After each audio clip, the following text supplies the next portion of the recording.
Welcome to this session on stakeholders and project management. In every project, whether big or small, we deal with people and organizations that have a direct or indirect interest in what we are doing. These people are known as stakeholders. They may support the project or they may oppose it, but in either case, they have the ability to influence the outcome. A stakeholder can be within the organization, such as employees, managers, or executives, or they can be external, such as consultants, suppliers, financial institutions, or even customers. The key point to remember is that stakeholders are not just passive observers. They are individuals and groups whose lives, work, or objectives may be positively or negatively impacted by the project or the product of the project. In this presentation, we will look at different categories of stakeholders, how to identify them, how to analyze their influence and expectations, and most importantly, how to engage and manage them effectively to ensure project success. When we talk about stakeholders inside the organization, we usually mean departments or managers who are part of the company but who may or may not work directly on the project. For example, the project manager is one of the most critical stakeholders. They are responsible for leading the project team and ensuring that objectives are delivered on time, within budget, and with the right quality. Alongside them, we have portfolio managers who oversee groups of projects to make sure they align with the organization's strategy. Then there are program managers who coordinate related projects so that they deliver more benefits together than they would individually. Functional managers also play a role as they control specific functions like IT, HR, or finance, and they often provide resources and support to the project. Operational managers represent another set of internal stakeholders, ensuring that when the project outputs are handed over, they can be used effectively in day-to-day operations. Each of these roles has its own perspective and interests, and the project manager must recognize and manage all of them carefully. Stakeholders are not always limited to the boundaries of the organization. Many projects rely on or affect external groups. Consultants, for example, bring in specialized expertise to guide the project in the right direction. Sellers and vendors are essential when materials, technology, or services need to be purchased. In public sector projects, taxpayers are also stakeholders since it is their money being invested. Similarly, banks and other financial institutions that provide loans or credit have a vested interest in the success of the project because it ensures repayment and builds confidence in the organization. These external stakeholders may not be present inside the project team, but their influence can be significant. A delay in vendor delivery, resistance from external advisors, or even concerns raised by financiers can dramatically affect the timeline and outcomes. Therefore, external stakeholders require as much attention and engagement as internal ones, if not more, because the project team has less direct control over them. The first key step in stakeholder management is identifying all stakeholders, as effective management is impossible without clear recognition. After identification, their requirements and expectations must be understood, both formal needs and unspoken assumptions. It is also vital to assess their level of interest, influence, and potential impact on the project. Some may only play a minor role, while others can strongly shape or even stop progress. Project managers should also remain aware of stakeholder values such as ethics, quality, timelines, and desired outcomes. With this insight, a structured plan for engagement and communication can be developed. Once stakeholders have been identified and their expectations mapped, the real work begins. Managing stakeholders means going beyond listing them in a document. It requires ongoing interaction to manage their expectations, guide their influence, and actively encourage their engagement in the project. Communication plays a central role in this process. It is not enough to simply send updates. Effective communication involves two-way dialogue where concerns are heard, feedback is incorporated, and transparency is maintained. Monitoring communication and stakeholder engagement ensures that what was planned is actually happening. If stakeholders start losing interest or if their resistance grows, it is the responsibility of the project manager to notice this early and take corrective action. Stakeholder involvement is not a one-time activity at the beginning of the project. It is a continuous process of building trust, providing clarity, and maintaining alignment between the project objectives and the needs of the people it affects. Stakeholder involvement in projects is a continuous cycle. It begins with identifying all individuals or groups connected to the project. Once identified, their requirements, clear needs, and expectations, hopes, or assumptions must be understood. The project manager then evaluates their level of interest and influence to decide where to focus effort. Considering stakeholder values such as ethics, culture, or organizational principles is also essential. With this foundation, the next steps involve planning engagement, defining communication methods, and managing expectations throughout the project. Communication should be regular and purposeful, supported by ongoing monitoring to ensure that stakeholders remain engaged. This cycle keeps stakeholders aligned and connected to the project's journey. The Stakeholder Engagement Assessment Matrix is a tool to visualize where stakeholders stand and where they should ideally be. At the lowest level are unaware stakeholders, those who don't know about the project or its impact.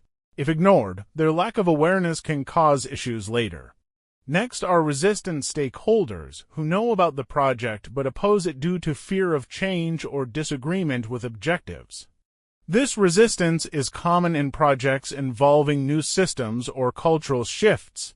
The matrix helps track these attitudes and guides strategies to move stakeholders from being unaware or resistant to becoming more supportive, reducing risks of conflict and delays. In the Stakeholder Engagement Assessment Matrix, the next categories after unaware and resistant are neutral, supportive, and leading. Neutral stakeholders are aware of the project but remain indifferent, neither opposing nor supporting it. With proper communication and showing them personal relevance, they can often be moved toward positive engagement. Supportive stakeholders already see the project's value and willingly cooperate, making them reliable allies in reducing resistance. At the highest level are leading stakeholders, those who not only support but also actively champion the project. They provide resources, influence others, and help drive success. By categorizing stakeholders this way, project managers can plan targeted strategies to gradually move people from neutral or resistant positions toward supportive and leading roles, ensuring stronger engagement and smoother project progress.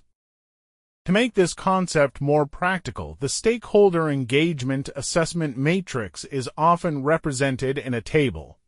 In such a table, each stakeholder's current level of engagement is recorded alongside the desired level of engagement that the project team hopes to achieve. For example, a stakeholder may currently be resistant, but the project goal may be to move them to at least neutral or supportive. Another stakeholder may already be supportive, but the project might need them to become leading, especially if their influence is high. By having a visual representation of current versus desired states, the project manager can clearly see where the gaps lie and what strategies must be applied to close them. This tool also provides a way to measure progress in stakeholder management over time. If at the beginning of the project several stakeholders were resistant and later they have moved to supportive, that indicates effective engagement strategies are working. In this way, the assessment matrix becomes more than just a snapshot. It is a living tool that tracks the evolution of stakeholder relationships throughout the project's life cycle. Effective stakeholder management goes beyond technical skills. It's fundamentally about relationships. The first key skill is building trust so stakeholders feel the project manager is reliable, transparent, and acting in their best interest. Conflict resolution is equally important, as projects often bring competing interests and disagreements must be handled constructively. Active listening ensures stakeholders feel genuinely heard, requiring patience and empathy. Finally, overcoming resistance to change is critical, helping stakeholders understand benefits, address fears, and adapt to new situations. Together, these interpersonal skills form the foundation for strong stakeholder engagement and a smoother project journey. In addition to interpersonal skills, project managers need strong managerial abilities to handle stakeholders effectively. Key skills include facilitating consensus, bringing diverse stakeholders together to find common ground, influencing others, inspiring support without manipulation, and negotiation, balancing conflicting demands within project constraints. Additionally, the ability to drive organizational change is important when projects require new processes, systems, or cultural shifts. Combining these managerial skills with interpersonal abilities equips project managers to engage stakeholders successfully at both individual and organizational levels. The Power Interest Grid is a key tool in stakeholder mapping, helping project managers visually analyze relationships. Stakeholders are categorized by their power to influence the project and their interest in its outcomes. High-power, high-interest stakeholders must be managed closely, while high-power, low-interest stakeholders should be kept satisfied. Low-power, high-interest stakeholders need to be informed and engaged, and low-power, low-interest stakeholders should be monitored. This tool guides where to focus communication, time, and effort strategically. Beyond the Power Interest Grid, advanced methods like the Stakeholder Cube and Salience model allow deeper analysis. The Stakeholder Cube considers multiple dimensions of involvement, giving a richer view. The Salience model evaluates stakeholders based on legitimacy, power, and urgency. Combining these attributes helps prioritize stakeholders, ensuring critical voices are addressed at the right time and engagement is strategic, not superficial. Planning stakeholder engagement is a proactive step early in the project. It involves analyzing stakeholders' needs, expectations, interests, and potential impact, and designing strategies for communication and engagement. The plan addresses resistant stakeholders, maintains enthusiasm among supportive ones, and encourages neutral stakeholders to participate. A well-prepared plan ensures the project team can respond effectively rather than reactively to stakeholder concerns. Managing stakeholder engagement puts the plan into action. It focuses on working directly with stakeholders, maintaining consistent communication, resolving conflicts, and motivating support. Stakeholders are treated as valued contributors, which strengthens trust and alignment with project objectives. This process turns engagement strategies into real relationships, ensuring stakeholders feel included and committed. Monitoring ensures engagement strategies are effective. It involves tracking stakeholder satisfaction, engagement levels, and emerging resistance or waning support. Continuous monitoring allows early detection of issues, timely adjustments, and adaptation of strategies as circumstances change. This process keeps stakeholders connected, supportive, and aligned with project goals throughout the project life cycle.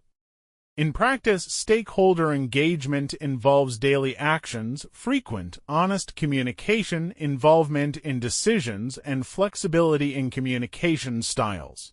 Observing behaviors like meeting participation, responses, or support is crucial to adjust engagement strategies. Practically, it means applying principles of inclusion, respect, and responsiveness to ensure stakeholders feel valued and remain committed to project success.